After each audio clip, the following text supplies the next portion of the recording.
People keep telling me AI is the future of art. So let me tell you why that doesn't scare me and why it shouldn't scare you either. It has to do with something that happened in 1839 that everyone seems to have forgotten. I see it everywhere. In my comments, in artist groups, in conversations with friends who paint for a living. The fear is real and it is not irrational. AI can now produce images that look like art. Some of them are beautiful. Some of them even look like something I might paint, like those glowing florals, those moody landscapes, the sense of light coming from the canvas. So why I am not afraid? Because I've been sitting with this question for a long time, not as a tech expert, but not as a futurist, but as someone who paints from a place that has no algorithm. And what I've come to understand is this. The question everyone is asking, will AI replace artists, is the wrong question. So the right question is, what is it that AI can never touch? And I don't mean technically. I don't mean AI can do palette knife technique or AI doesn't understand glazing. That's surface level. That's a fight we will lose. But the technology will get, because the technology will get better. I'm talking about something deeper, something that happens before your brush ever touches the canvas, something that no prompt can generate, no matter how detailed. I'm talking about the moment when a feeling, not an idea, but a feeling asks to become visible. I don't begin with a message. I begin with the feeling, a pull towards a color, a shape, a quiet energy asking to be expressed, and I follow it, not with my logic, but with my trust. My painting, Honor Your Heart, I didn't plan on it. I didn't sit down and think, I will paint something about choosing truth over approval. I started with color. I started with blues and magentas and oranges, and then something moved through me. Not something I controlled, but something I released. The painting came first, and the meaning came later. AI doesn't work this way. AI begins with a prompt.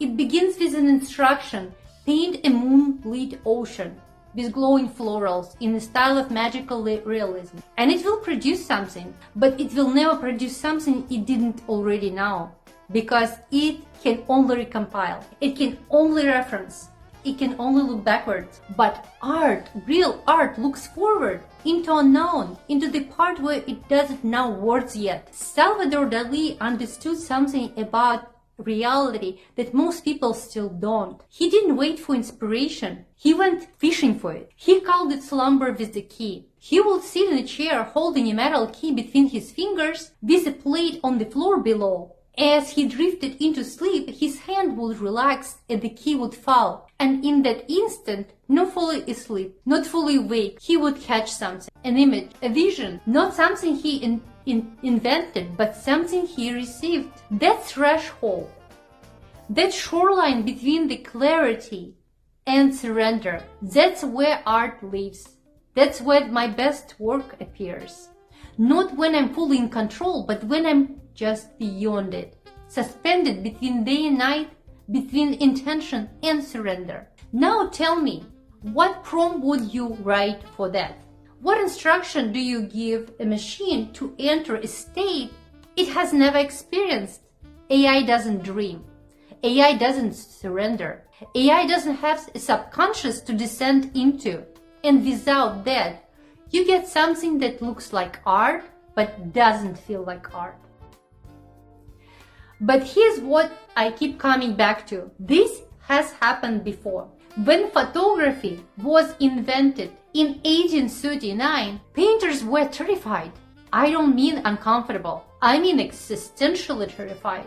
Because for centuries, one of the primary purposes of painting was to document reality. Portraits, landscape, historical events and figures. That was a job. And suddenly a machine could do it in a fraction of a second with a perfect accuracy. No brush stroke, no sitting for hours and weeks in the studio, just click. Imagine being a portrait painter in 1840 and watching a camera picture in 1 second, taking what took you 3 months. Imagine that feeling, the obsolescence, the irrelevance, the fear that everything you trained for all your life just became unnecessary. Sounds familiar? Painters genuinely believed it was the end of art. The French painter Paul Delaroche, one of the most celebrated artists of his time, reportedly declared upon seeing a photograph, "Painting is dead." He wasn't being dramatic, he meant it, and he wasn't alone. But here's what actually happened. Painting didn't die. Painting was freed because once art was no longer required to document reality, once the job was taken away, painters were forced to ask a question they never needed to ask before. If I'm not painting what something looks like, what do I paint? And the answer to that question changed everything. Impressionism, Expressionism, abstract art, surrealism, every movement that we now consider the soul of modern art was born because photography freed painting from the obligation of accuracy and pushed it towards something deeper, towards feeling, towards interpretation, towards the invisible. Photography took the job of documenting reality, and in return, painting discovered it had a different job entirely, a job that was always there waiting underneath, the job of making the invisible visible. Now, why do we still go to art galleries? We have photography, we have high-resolution images online, we can see any painting in the world on the screen in our living room. So why do we get on a train or a plane, stand in line, walk through a room, and stand in front of an original canvas?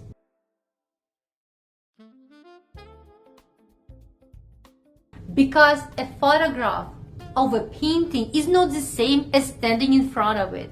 A screen cannot give you the texture, the scale, the way the light hits the impasto at a certain angle and makes the paint glow from within, the way the brush strokes reveal the artist's hand, the hesitation, the confidence, the trembling moment where you can almost feel them breathing. We go to galleries because we want to be in presence of something a human being made with their own hands and their own hearts.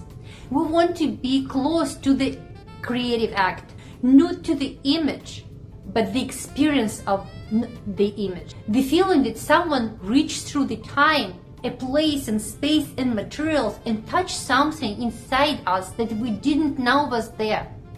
Photography couldn't kill that, because photography was never the competition. It was the liberation. It stripped away the part of painting that was just a job and revealed the part of that was always a calling. And I believe AI is doing the same thing right now. Not to all of art, but to the part of art that was already just an image. The decorative art, the part that was only ever surface. AI is taking that, and what it leaves behind is what was already the most valuable thing. I'll never forget the first time I saw Caspar David Friedrich wander above the sea of fog. I couldn't pull myself away. I didn't feel like I was looking at a painting. It felt like I had stepped into it. Standing on that cliff, facing something infinite and unknown. It wasn't just a painting. It was a feeling so familiar. It felt like a memory.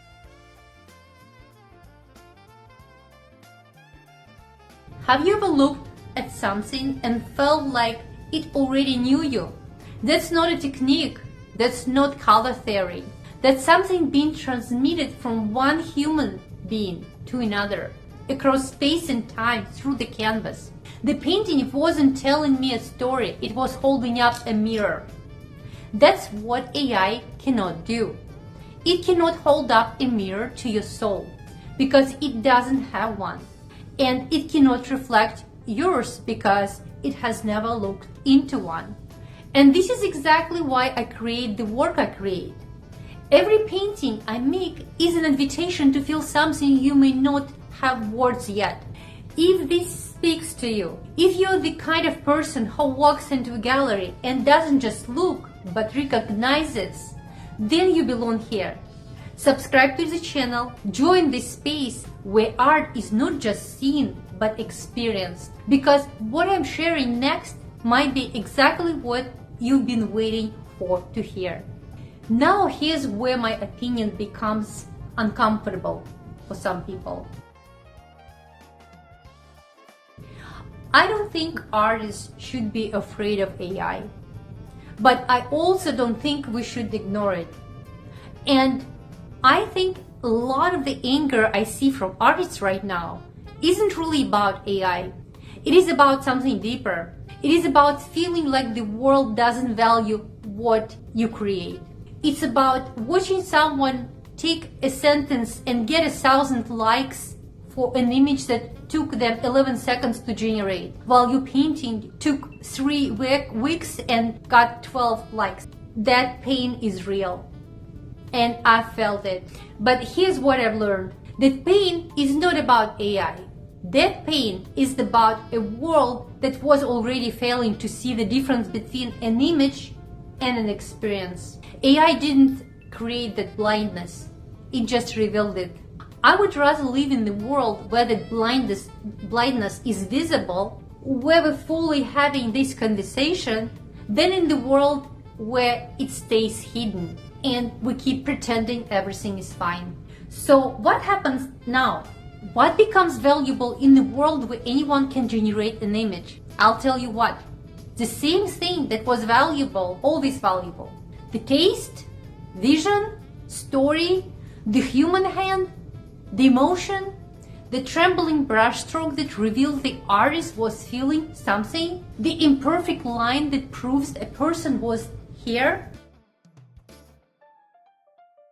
When photography was invented, it didn't make painting worthless. It made the painting more precious, because suddenly you could see the difference between an image and an experience, between something captured and something created, between something that documents the world and something that transforms it.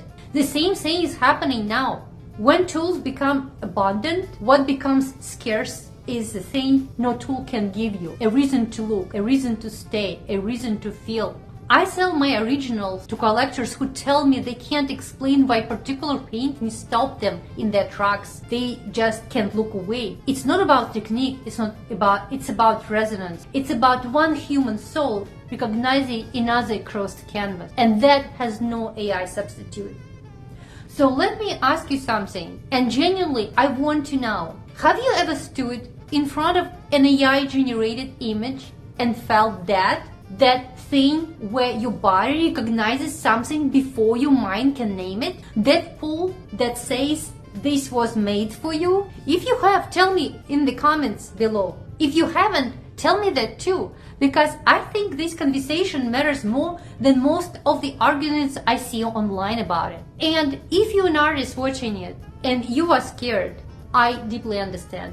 But I want you to consider something.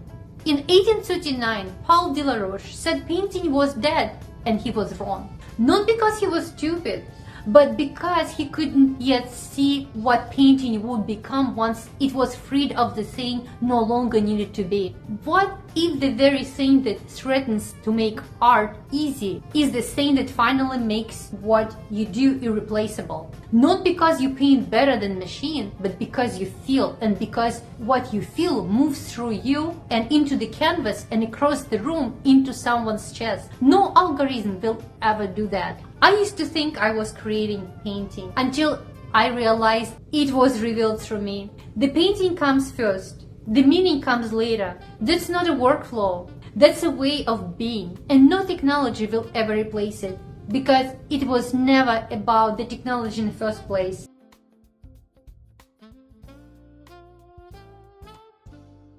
In 1839, they said painting was dead.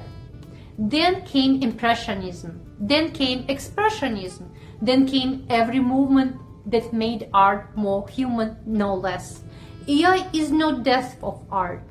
It's the next liberation. and what's waiting on the other side is more beautiful than anything we could yet imagine. If this awakens something in you, subscribe. Join this space where art is not just seen but experienced. And if you want to learn how to discover messages from your subconscious that subconscious was trying to send you, watch this video right here. Sometimes the answers we are searching for are already speaking to us through our dreams, emotions, intuition, symbols, and quiet inner feelings we can't explain. And in this video, I explore how art, the conscious mind, and intuition are deeply connected, and how learning this can completely change the way you see yourself and the world around you. So watch this right now and step into the hidden world beneath the surface. All my love. Bye.